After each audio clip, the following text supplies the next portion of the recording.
Now that Governor Walz is the official Democratic vice presidential nominee, Republicans are reintroducing lines of attack that some here in Minnesota have heard before. The one with the most traction right now relates to the timing of his retirement from the National Guard.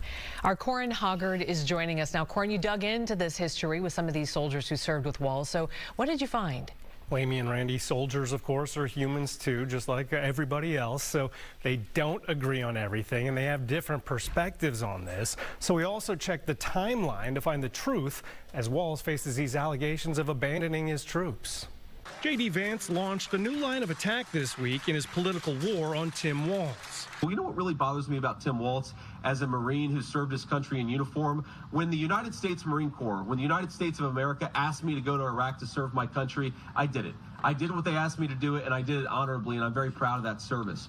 When Tim Walz was asked by his country to go to Iraq, you know what he did? He dropped out of the Army and allowed his unit to go without him, a fact that he's been criticized for aggressively by a lot of the people that he served with. The accusations stem from a Facebook post by a pair of soldiers back in 2018 when Walz first ran for governor. They make it sound like it was a surprise. It was not. He had talked about it for a very long time, not only with the higher-ups, but with his soldiers. The true timeline of Walz's National Guard departure after 24 years of service looks like this.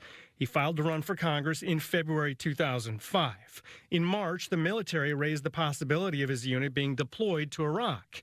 2 months later, Walz officially retired, and 2 months after that, his old unit was notified of its mobilization.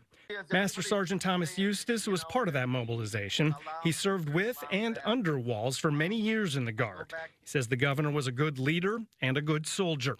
It feels like the attacks on Walz's service are out of bounds and coming from people still bitter about losing promotions to the future VP candidate. Like I said, I don't agree with a lot of his politics, but Tim Walz is a good man, and he was a good soldier.